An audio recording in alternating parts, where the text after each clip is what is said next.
दोस्तों, नमस्कार। आप सभी को इस YouTube चैनल एक नया खोज पर स्वागत है। हमेशा की तरह आज फिर इस वीडियो में नए विषय वस्तु के साथ आप लोगों का सामने उपस्थित हो चुका हूँ। आज का विषय रहने वाला है कि परमात्मा कौन है और इसका उल्लेख कहाँ पे मिलता है। अगर परमात्मा है तो फिर उसका नाम क्या है, अगर नहीं है तो फिर ये परमात्मा शब्द कहाँ से आया। इस विषय में आगे वीडियो में चर्चा करेंगे। इसके लिए आज हम आप लोगों के सामने दो महात्माओं के विचार लेके आए हैं। एक तरफ है स्वामी राघवाचार्य जी राघवाचार्य जी जो राम कथा वाचक हैं, और दूसरी ओर है जगत गुरु तत्वदर्शी संत रामपाल जी महाराज। स्वामी राघवाचार्य जी के विचार में वो बता रहे हैं कि शास्त्र में परमात्मा का कोई नाम उल्लेख नहीं है, और दावा के साथ कहते हैं कि उसका गुण विशेषताएं बस लिखी हुई है, शास्त्र में गुण विशेषताएं लिखी हुई हैं, और इन आधारों से हम लोगों को परमात्मा को पहचानना चाहिए। और दूसरी ओर जगत गुरु तत्वदर्शी संत रामपाल जी महाराज बता रहे हैं कि शास्त्र में परमात्मा का नाम उल्लेख है, और परमात्मा शब्द शास्त्र में बहुत जगह मिलते हैं, और उसका नाम भी शास्त्र में उल्लेख है। तो आइए जानते हैं आज इन दोनों के विचार में कि परमात्मा कौन है, अगर है तो फिर कहाँ उल्लेख है। आगे बढ़ने से पहले आप लोगों से विनम्र अनुरोध है, अगर आप लोगों को मेरा वीडियो अच्छा लगता है और आप लोगों के सामने जो मैं कुछ नया खोज अनुसंधान करके लेके आता हूँ, आप लोगों को अच्छा लगता है तो चैनल को ज़रूर सब्सक्राइब कर दीजिए और बेल आइकन को दबा दीजिए। अगर ये वीडियो अच्छा लगा तो ये बहुत सांदर्भिक विषय है, हर जन जन को जानना चाहिए कि परमात्मा कौन है। आज तक बहुत सारे लोग ऐसे हैं कि परमात्मा तो बस शब्द सुना हुआ है, शब्द सुनते आ रहे हैं, मगर परमात्मा कौन है इसके बारे में किसी को पता नहीं है। इसीलिए उन सब का सामने पहुंचाने के लिए आप लोग ज़्यादा से ज़्यादा इस वीडियो को शेयर कर दीजिए तथा उन सब लोगों को सामने पहुंचाइए कि ये जो रहस्य है कि सबका सामने आ जाए कि परमात्मा कौन है। अब आइए जानते हैं पहले स्वामी राघवाचार्य जी के विचार में कि परमात्मा कौन है तथा उसका क्या विशेषताएं हैं। अगर परमात्मा नहीं है तो फिर शास्त्र में कहाँ उल्लेख है कि इसका गुण विशेषताएं क्या है। आइए जानते हैं।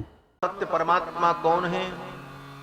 बोले नाम तो नहीं लिया, वो कृष्ण है कि वो राम है कि वो शंकर है कि ब्रह्मा है, ये नाम नहीं लिया। इतना ही कहा सत्यम परम धीमहि।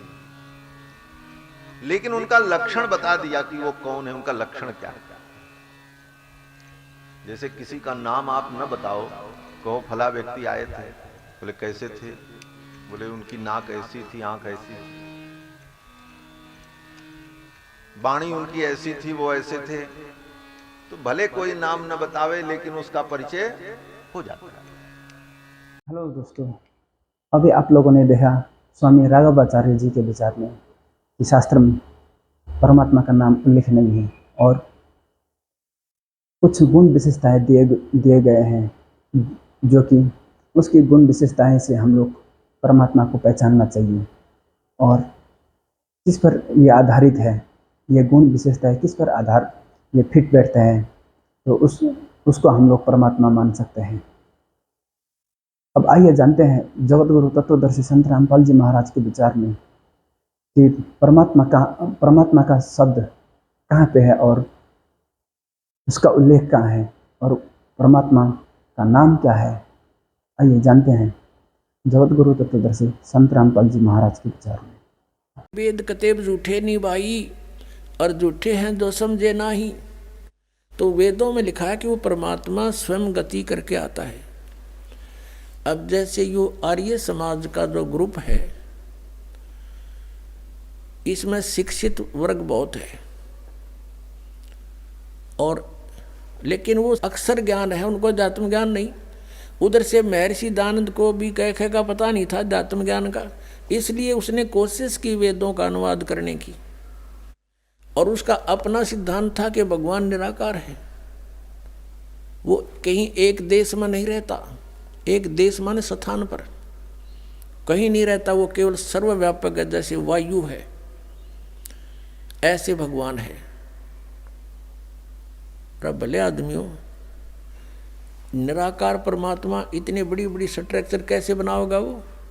जैसे कोई नौके साकार कैसे बनाओगा, सुन लो साकार कैसे बनाओगा। साकार मनुष्य इंजीनियर है, और जहाज बना दिया, हवाई जहाज, वायुयान बना दिया, समुद्री जहाज बना दिया, उसमें बैठ कर आराम से घूम रहा है और वो यान चल रहा है।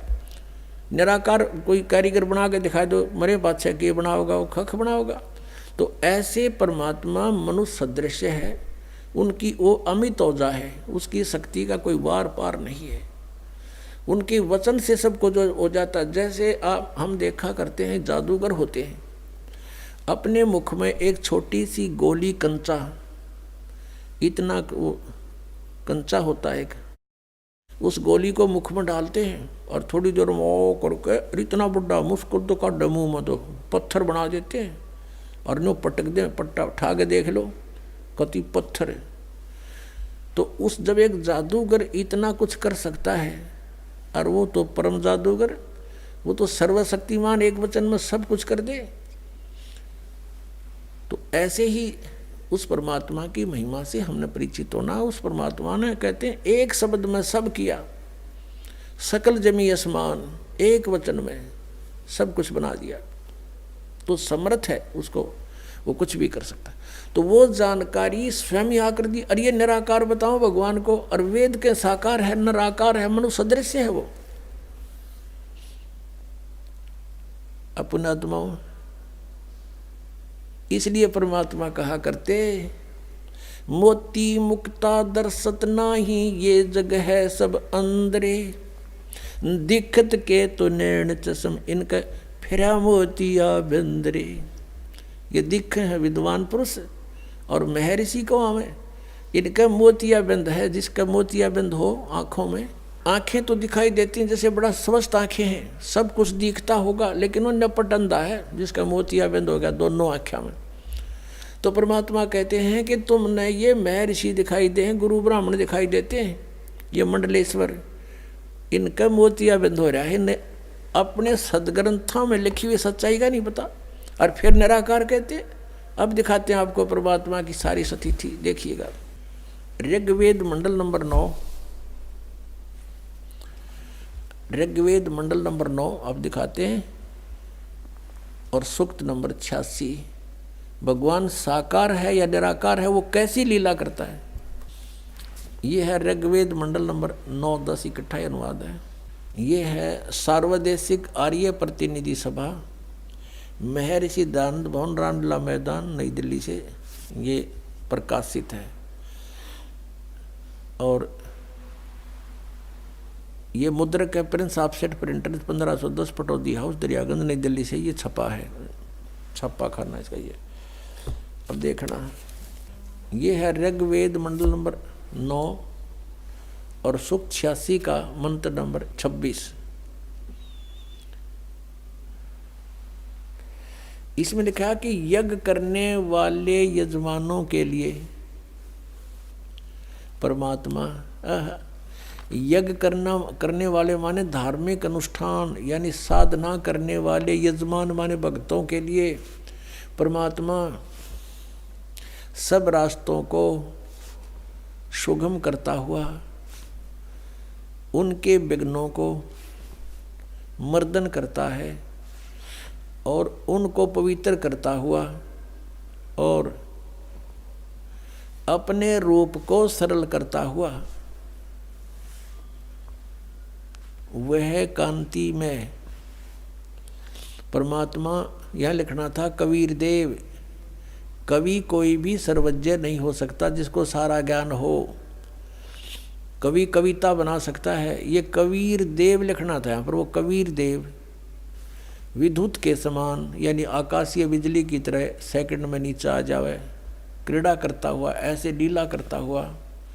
वर्णीय पुरुष को यानी अच्छी आत्मा को प्राप्त होता है, अच्छी आत्मा को आके मिलता है। वो जैसे आदरणीय धर्मदास जी को मिले, आदरणीय नानक साहिब जी को मिले, आदरणीय मुलुकदास साहिब जी को मिले, आदरणीय दादू साहिब जी को मिले, आदरणीय गरीबदास साहिब जी गांव छुरानी जिला जद्दर हरियाणा वाले को मिले, आदरणीय गीसा दास साहिब जी गांव खेखड़ा यूपी मेरठ वाले को मिले। तो अच्छे पुरुष को आकर प्राप्त होता है। वो कहाँ रहता हो भगवान? 27वें श्लोक में, ऋग्वेद मंडल नंबर 9 और सूक्त नंबर 86 का 26 पढ़कर हम 27 में पा गए। इसमें इन्होंने ये जो निराकार मानते थे भगवान को और वेद बता रहे हैं, वह परमात्मा प्रकाश पुंज को, परमात्मा को, जो परमात्मा ध्युलोक के तीसरे पृष्ठ पर विराजमान है वहाँ रहता है। तीसरे एक स्थान पर रहता है ध्युलोक के, यानी उस तेजो में लोक सतलोक के एक स्थान पर, तीसरे स्थान पर विराजमान है, स्थान पर विराजमान है, वहाँ रहता है। निराकार क्यों करो भगवान जब वहाँ बैठा है? आगे दिखाते हैं। ये है ऋग्वेद मंडल नंबर 9 सूक्त 82 का। ऋग्वेद मंडल नंबर 9 और सूक्त 82। और यहाँ देखें, ये है 82वां, 81वां समाप्त हुआ, ये 82वां शुरू हो जाता है। इसका प्रथम मंत्र इसमें लिखा है कि जो सर्वोत्पादक प्रभु, सबकी उत्पत्ति करने वाला परमेश्वर प्रकाश रूप है। इसका अर्थ है वो तेजो में रूप साकार है, सद्गुणों की वृष्टि करने वाला, पापों का हरण करने वाला, पाप नाश करने वाला, पाप अक्षमा करने वाला है। वह राजेव, राजा के समान, राजेव इसका अर्थ है राजा के समान आगे लिखा है। ये देखना, ये 269 पृष्ठ पर पढ़ रहे हैं। कोई भ्रमत कर देगा कि दूसरा पृष्ठ दिखा दिया होगा। ये 270 दिखाऊंगा।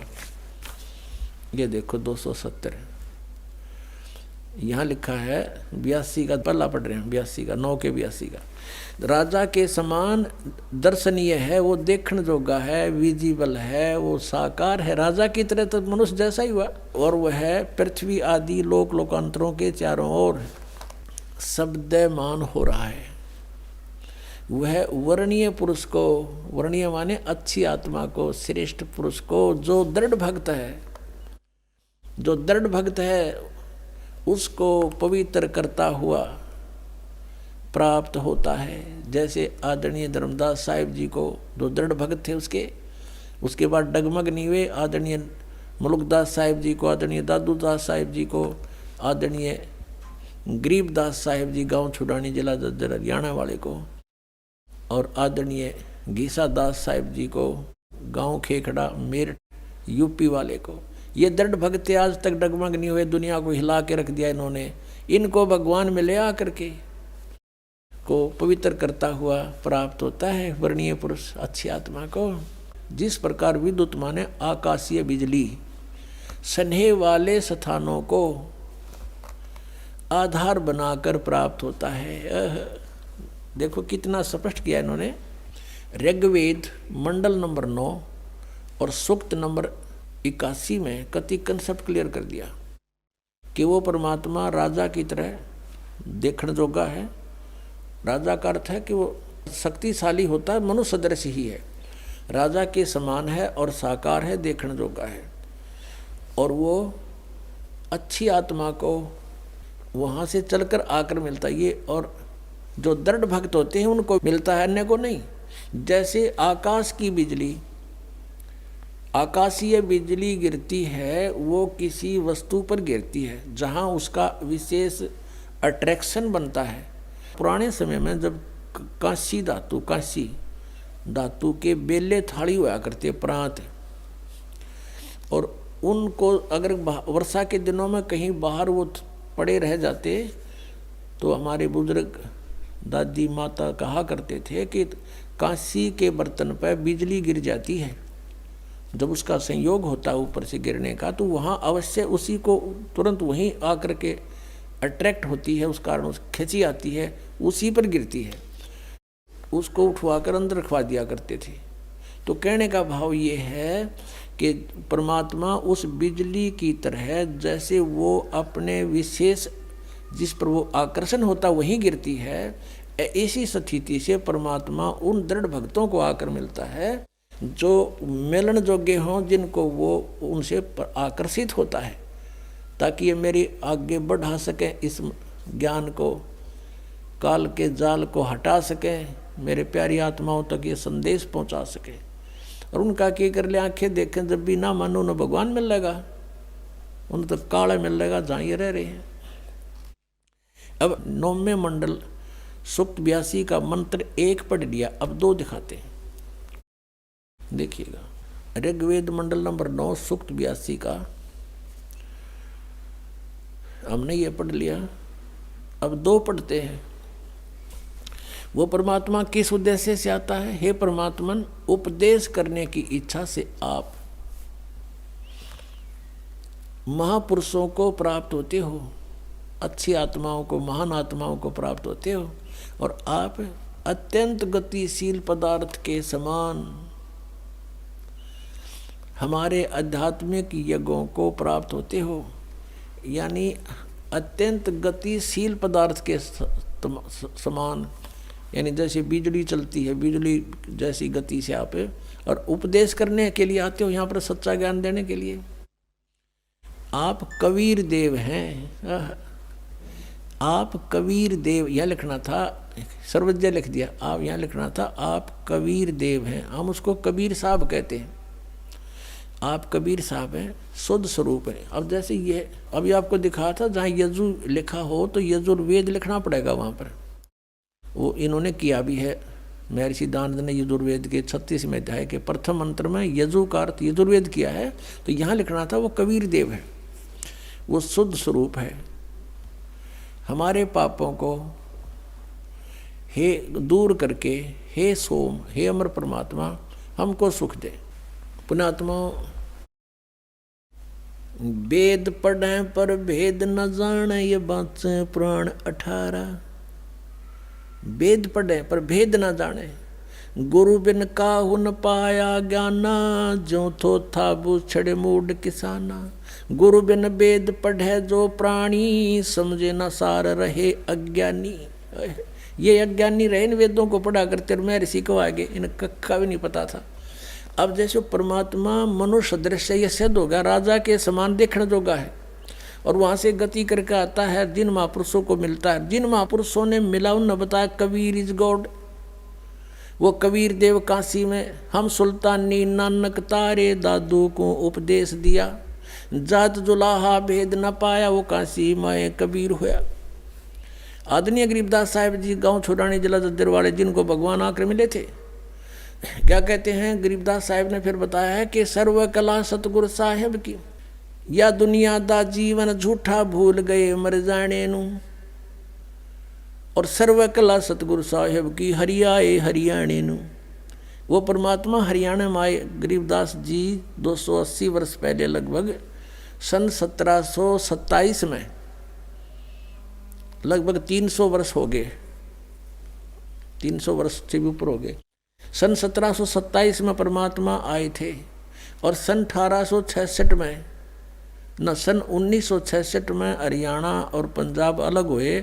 जब हरियाणा क्षेत्र का नाम पड़ा था, यो हरियाणा प्रांत बना था, उससे भी कितने वर्ष पहले, 200-250 वर्ष पहले परमात्मा ने लिख दिया, बोल दिया था। गरीबदास साहिब जी ने कहा था कि हरि आए हरियाणे नू, उनके वचन से फिर यो हरियाणा क्षेत्र आज बनकर रहा, ताकि हम इस परमात्मा की वाणी को समझा सकें। अगर ये वाणी 200 वर्ष पहले बोलते, 100 वर्ष 50 वर्ष पहले से बोलते, तो कौन से कहाँ थे, हरियाणा था ही नहीं, जब नाम निशान नहीं था। तो ये हरियाणा बनवा दिया, रिबिया वाणी हमारे को याद दिला दी कि हरि आए हरियाणे नू। इनको पता था मालिक का कि इस वाणी का कहाँ आवश्यकता पड़ेगी, किस समय में।